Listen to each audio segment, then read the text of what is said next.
رات کا وقت اللہ تعالیٰ کے بہت قریب ہونے کا وقت ہوتا ہے۔ دن بھر کی تھکن، پریشانی اور گناہوں کے بعد جب بندہ اللہ کے سامنے ہاتھ اٹھاتا ہے تو اللہ تعالیٰ اس کی دعا ضرور سنتا ہے۔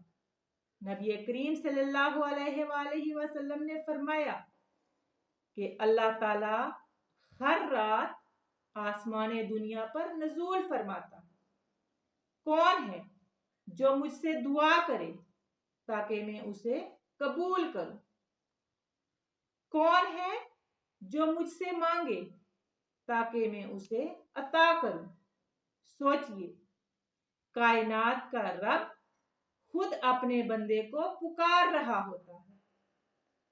رسول اللہ صلی اللہ علیہ وآلہ وسلم سونے سے پہلے یہ دعا پڑھا کرتے تھے: اللہم بسمک اموت و احیا، اے اللہ میں تیرے نام کے ساتھ مرتا ہوں اور تیرے نام کے ساتھ ہی زندہ ہوتا ہوں۔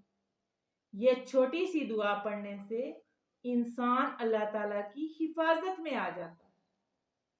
اگر ہم سونے سے پہلے چند لمحے اللہ سے معافی مانگ لیں، اس کا ذکر کر لیں اور دل سے دعا کر لیں تو اللہ تعالیٰ ہماری زندگی میں برکت ڈال دیتا ہے۔